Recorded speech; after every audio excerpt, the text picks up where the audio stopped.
padre pues no estaba nada satisfecho con el resultado del tratamiento y pidió una segunda opinión.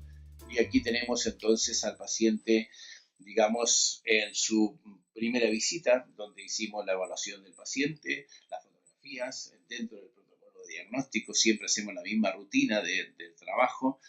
En este caso es un tratamiento que nosotros consideramos ortodóntico, por lo tanto está en un protocolo establecido para el tratamiento de ortodoncia, hicimos las fotografías y aquí tenemos el resultado post tratamiento de ortodoncia, 2 años de tratamiento. Como comprenderán, el colega tenía toda la razón para estar desconforme con el resultado del tratamiento. Ya les digo que había llevado un tratamiento de ortodoncia fijo y había llevado fuerzas ortopédicas.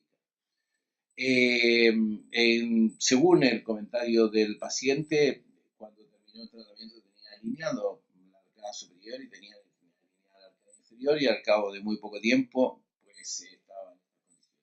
También hay que decir que el paciente no utilizó ningún tipo de aparato de contención, le habían dejado aparatos de contención removible, pero él en un arranque de honestidad confesó que no había usado nunca los aparatos de contención. Tampoco es una justificación el hecho de que no haya utilizado el aparato de contención para estar en esas condiciones. En cualquier caso, el paciente tiene una dentición permanente, tiene un buen estado general de la boca, tiene unos desvíos de las líneas medias dentarias por el apiñamiento dentario superior y el alineamiento dentario inferior, y esto pues una mordida cruzada de un incisivo lateral, pues inflamaciones periodontales, gingivales más bien, procesos de problemas periodontales iniciales, y tenemos entonces un registro que hemos hecho en este caso con un T-scan. Que me seguís ya habéis visto que yo trabajo con este tipo de sensores. El T-scan simplemente es un sensor que, como si fuese la horquilla de un articulador muy fina, que está cargada de sensores que cuando el paciente muerde sobre esa horquilla, como si fuese un papel articular, estos en forma de herradura, el paciente muerde sobre ese papel y por lo tanto se registran los grados de presión, las fuerzas. Estos son los registros que tenía este paciente cuando lo analizamos. Si ustedes observan, en la pieza número 17-18 tiene una gran carga, una violenta carga de los segmentos posteriores, igualmente en la pieza número 27. Resulta que este paciente, cuando muerde, cuando cierra, cuando está en el cierre mandibular, tiene unos contactos prematuros, que son estas piezas, más que un contacto prematuro, tiene un exceso de contacto de los segmentos posteriores, para que puedan entrar en contacto los segmentos anteriores, para que puedan entrar en contacto todas aquellas piezas en la musculatura, tiene que hacer un sobreesfuerzo para que la mandíbula se desencaje de la articulación y pueda entrar en contacto con el grupo anterior. Eso es lo que se llama una distracción condilar. El paciente, en el intento de entrar en contacto con el segmento posterior, pivota en los contactos prematuros, pivota, hace un fulcro en los segmentos posteriores, el cóndilo se distrae y entra en contacto. Y así tritura, así muerde, así está el paciente durante una temporada, un tiempo relativamente breve, haciendo este tipo de trabajo, hasta que los propioceptores de los segmentos posteriores le informan al sistema nervioso central que hay un exceso de carga y la mandíbula cambia de posición, intentando buscar una máxima intercuspiración para distribuir la fuerza. Pero observen lo gráfico que resulta entender cómo muere este paciente. Tiene un exceso de contacto en los 4 molares y por lo tanto los segmentos posteriores prácticamente no trabajan. Si recordamos los propioceptores de los segmentos posteriores, este contacto posterior induce todavía más al apretamiento, por lo tanto la musculatura está sobreexcitada, sobreestimulada por los contactos del segmento posterior. Estos son los responsables de ese sobreestímulo. Estar en sobrecontacto de los segmentos posteriores, ese sobrecontacto es como si tuviese todavía alimentos, son contactos prematuros, y el paciente continúa triturando, haciendo un esfuerzo sobre eso, y entonces se dispara la actividad muscular.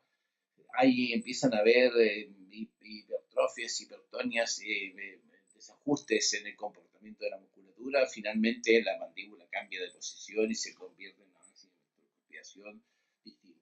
Pero siempre con una sobrecarga del segmento posterior. De modo que nosotros, trabajando sobre esta cuestión, sabiendo perfectamente que tenemos un problema en el segmento posterior, un problema de exceso de contacto, que tenemos un problema de exceso de estímulos al sistema nervioso central, queremos trabajar con el segmento anterior, queremos inhibir los estímulos del segmento posterior, queremos inhibir la actividad propioceptora de la musculatura elevadora, nos gustaría que trabajar solamente con los inhibidores para que esta musculatura se relaje y le demos una estabilidad a la mandíbula con contacto más anterior que posterior inicialmente para poder trabajar sobre estos propioceptores inhibidores. De modo que hicimos, como siempre, hacemos una toma de registro. Nosotros hacemos toma de registro como en relación céntrica, como cuando hacemos el montaje del articulador, con dos ceras azules Tellar, pero también se podría hacer en el peor de los casos una cera como esta, una cera muy gruesa, simplemente buscando una manipulación para sacar al paciente de la máxima intercopiación. Le llamamos relación céntrica presuntiva, pero en realidad es una posición cualquiera que no corresponde ni a la máxima intercopiación ni a la relación céntrica. Un camino intermedio donde podemos empezar el camino de retorno, el camino de normalización de la musculatura elevadora. Lo primero que intentamos hacer en la construcción, esta por ejemplo es una férula hecha por una alumna de un curso nuestro de ajuste y confección de férulas, donde intentamos darle contacto a cada una de las piezas con su antagonista para que tenga una estabilidad de las piezas, se llama estabilidad oclusal excéntrica, de modo que cuando el paciente cierra la boca, todas las piezas descontactan. Esto sería lo ideal. Tenemos que comprender que esto es prácticamente imposible de hacer, por ejemplo, en un paciente que tiene un apiñamiento dentario severo, donde los niveles de los bordes incisales de los inferiores son completamente distintos y por lo tanto resulta muy difícil conseguir que todas las piezas contacten el grupo anterior o el grupo posterior. Hay caninos que están fuera de posición, por lo tanto lo que tenemos que tener claro es que necesitamos trabajar con grupos anteriores, grupos posteriores, para poder buscar la actividad propioceptora más conveniente. Nosotros trabajamos entonces en este caso con papeles muy finos de 8, 10, 12 micras para poder detectar exactamente y distribuir bien la oclusión del paciente, los contactos del paciente en la férula. Trabajamos a veces articulador directamente en boca. En este caso, por ejemplo, tenemos una férula colocada en una férula inmensa, colocada en un paciente donde tenemos un contacto céntrico en prácticamente en todas las piezas. Este es el tipo de contacto que nos interesa, que nos gusta, un contacto apenas muy leve, de un tamaño muy reducido, para que tenga un punto y no una superficie de contacto. Y vamos a trabajar entonces con alguna guía incisiva, 1, 2, 3, 4 guías incisivas, y vamos a trabajar también con las guías caninas cuando los caninos estén en condiciones, o bien trabajar con los incisivos tanto en la guía de protusión como en la guía de... Lo que interesa es que tengamos, para darle estabilidad a la férula, tenemos que tener contactos bilaterales y simultáneos, 1, 2, 3, 4, 5, todos los que podamos reunir en el segmento posterior, y tenemos que tener contacto anterior de los incisivos y de los caninos cuando sea posible. De modo que nosotros cuando mandamos a hacer una férula, como hemos hecho un registro en una posición cualquiera que no corresponde a la relación céntrica, que corresponde a la máxima intercopiación, y cuando lo hacemos, tomamos un registro, el laboratorio va a construir la férula en una charnela, en un eje de bisagra, no lo va a poner en un articulador, y si lo pusiese en un articulador, tampoco va a coincidir el eje de bisagra del articulador con el eje de bisagra del paciente, por lo tanto, cuando el laboratorio abre el articulador para colocar una férula, para darle el espesor a la férula, hace un radio de circunferencia que no corresponde en absoluto con el radio de circunferencia del paciente. Por eso cuando ustedes mandan a hacer una férula al laboratorio y llega la férula, solamente contacta en el segmento posterior y le da mucho trabajo ajustar la férula porque los radios de circunferencia del articulador con el del paciente no coinciden. Por eso es la razón por la cual sucede esta cuestión. No es un problema del laboratorio, es un problema problema de la no coincidencia de los dos aparatos con el aparato que se construye y el aparato que se va a colocar, que es la boca del paciente con su propia articulación y su propio eje de bisagra. De modo que cuando empezamos a trabajar, tenemos que hacer un ajuste directamente en boca. Cuando llega del laboratorio es necesario que hagamos un ajuste en boca. Trabajamos con las pinzas apropiadas, con las pinzas de Miller para poder colocar los papeles articulares muy finos y poder detectar entonces los contactos prematuros de la FLA y comenzar a desgastar estos contactos que aparecen en las férulas para que aparezcan más contactos. En la medida que desgastamos los contactos primarios, los contactos prematuros, por así decirlo, va a haber una autorrotación mandibular, va a encajar mejor la mandíbula en la férula y van a empezar a aparecer más puntos, ¿vale? Es importante que tengamos claro cuáles son los objetivos del tratamiento de la férula. La férula tiene que tener como primera condición es que tiene que darle a la mandíbula estabilidad. ¿Qué significa darle estabilidad? Significa que tengo que poner al menos 2 puntos del lado derecho y 2 puntos del lado izquierdo para que cuando la mandíbula cierre sobre no bascule, no tenga una deflexión, no tenga un fulcrum. Tiene que tener una estabilidad. Y eso se lo podemos dar